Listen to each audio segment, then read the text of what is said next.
The Anycubic Kobra X might honestly be one of the top budget printers that you can buy right now, especially at its $279 price point. For that money, you're getting a surprisingly number of premium features, including true multicolor and multi-material capability right out of the box. The closest comparable printer in my studio is the Bamboo Lab A1 at $399. So it's pretty clear Anycubic is trying to come in hot and undercut Bamboo, while still coming in as a really competitive machine. Anycubic did send this printer to me free of charge for testing, but no money changed hands. This is just going to be my real world experience with it. Overall, I've been genuinely impressed with how this printer has performed so far. That said, not everything has been perfect. There was one issue that did really bother me, but we'll get to that here in just a little bit. Now, my unboxing experience might look a little bit different than yours because I received a pre-production unit running beta firmware and a beta slicer. And on top of that, my box had no instructions at all. Thankfully, this isn't my first rodeo with 3D printers, so I was able to figure it out pretty easily. But I'll admit, that's not ideal. That said, the printer was packaged really well, and assembly was pretty straightforward. Even without instructions, I had it together pretty quickly. For the most part, you're bolting the gantry frame onto the base with 8 screws, building up the spool holders that sit on top, and attaching the purge wiper. Once you power it on, select your language and connect to Wi-Fi.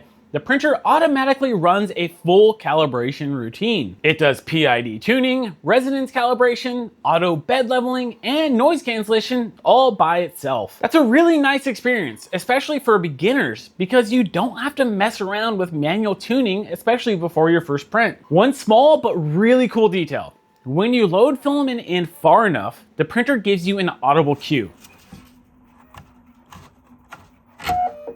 And I weirdly like that. It's simple, but it's super satisfying. The Kobra X can hold 4 rolls of filament on top, and each roll feeds through its own individual tube and runs straight to the tool head.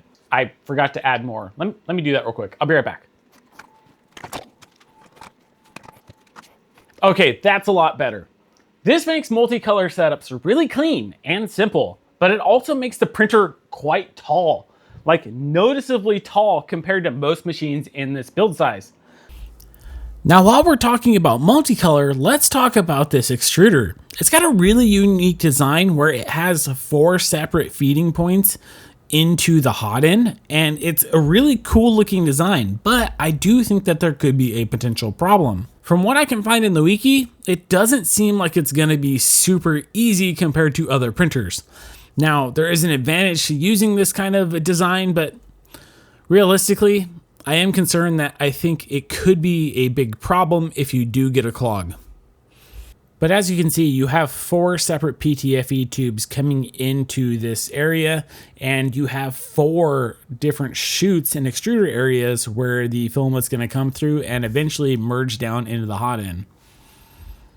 A feature I actually really like is that the printer can eject small leftover bits of filament out of the side instead of trying to pull everything back through the tool head.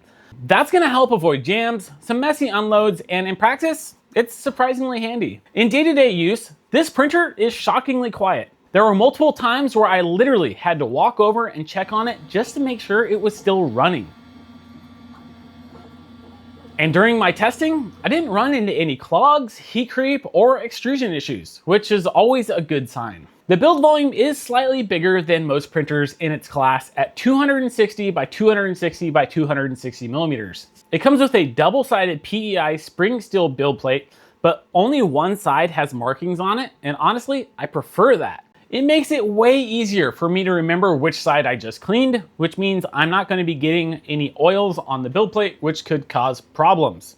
The printer uses Anycubic's LeviQ auto bed leveling system, which is supposed to give you a perfect first layer every time. And when I ran my first layer test in Prusament PLA, it actually came out really good. I didn't have any real complaints except for this one little tiny corner here that looked a little off, which is probably just some residual oil on the bed, not necessarily the printer's fault. Overall, the bed leveling system worked well in real world use. Swapping nozzles on this printer is super easy. and you don't even need any tools, which is a nice thing to see. What surprised me is that you only replace a small part of the nozzle instead of the whole hot end.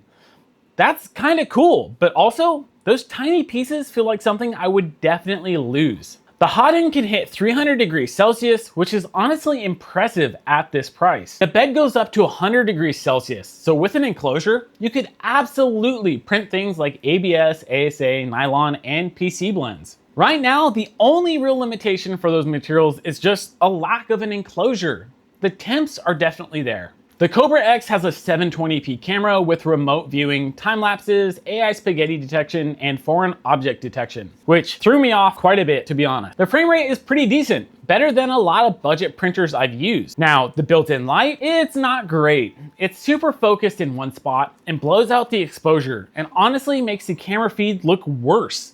Most of the time, the camera actually looks better with the light off. But the annoying part is you have to keep that light on if you want the AI features enabled. And because I'm on beta firmware, I did run into some false positives with foreign object detection. On the plus side, you can skip objects mid-print if one part fails, which is actually a really useful feature that I'm happy to see on this. Out of the box, the printer supports 4 colors, but you can expand that up to 19 colors if you add more Ace Pro 2 units. But that's going to get pricey pretty quickly. Anycubic claims that this printer is twice as fast and double the material savings. Compared to what? I'm honestly not sure, but the extruder design does look really cool. Now, something that did annoy me is the filament backup was not enabled by default, which I found kind of annoying. So during a long print, I ran out of filament and the printer just stopped and told me about it instead of just switching over to the next spool that was ready to go and was perfectly matched. Thankfully, I was able to turn on filament backup and resume the print,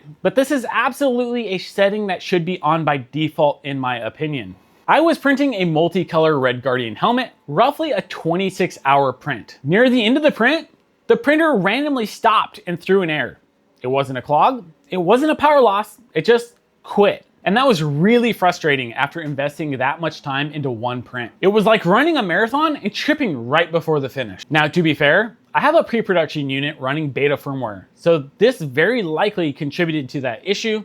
I wouldn't assume this will happen on a retail machine, and it's only happened once so far. Still, it happened to me in real testing, so I thought it was worth mentioning here. Aside from that one random stop, the printer has been very reliable for me. No clogs, no heat creep, no weird mechanical failures. In terms of repairability, Anycubic does sell some basic replacement parts, but I'd really like to see them go further here if they want to support this for longer than however they plan on doing. I'd love easier access to things like hot ends, tool head boards, belts, fans, cables, and whatever else it might need. Better parts availability would make this printer much stronger in the long run. For $279, the Anycubic Kobra X is really a compelling machine. You're getting multicolor printing, solid first layers, good auto calibration, you got high temp capabilities, quiet operation, a decent camera, and a slightly larger build volume than most competitors. Even with the one major issue I experienced, which I suspect is probably firmware related, I've been genuinely impressed with this printer. If Anycubic can improve firmware stability and expand their spare parts lineup, this could absolutely be one of the best budget printers of the year. And just so you know, as I'm recording this, I've just logged in over 31 hours on this printer. So this is not a long-term durability test. This is my early but real-world experience with this machine. I just want to say a quick thank you to my Patreon members. If you want to join them, you can hit that link down in the description below. Maybe one day I could be doing this full time with your help. Now, if you're curious about the Anycubic Kobra S1, you should check out this video right here because this machine is really good also, and it has maybe some extra perks over this, like an enclosure. This is Adam from the Rad Dad Print Lab, and I'll see you next time.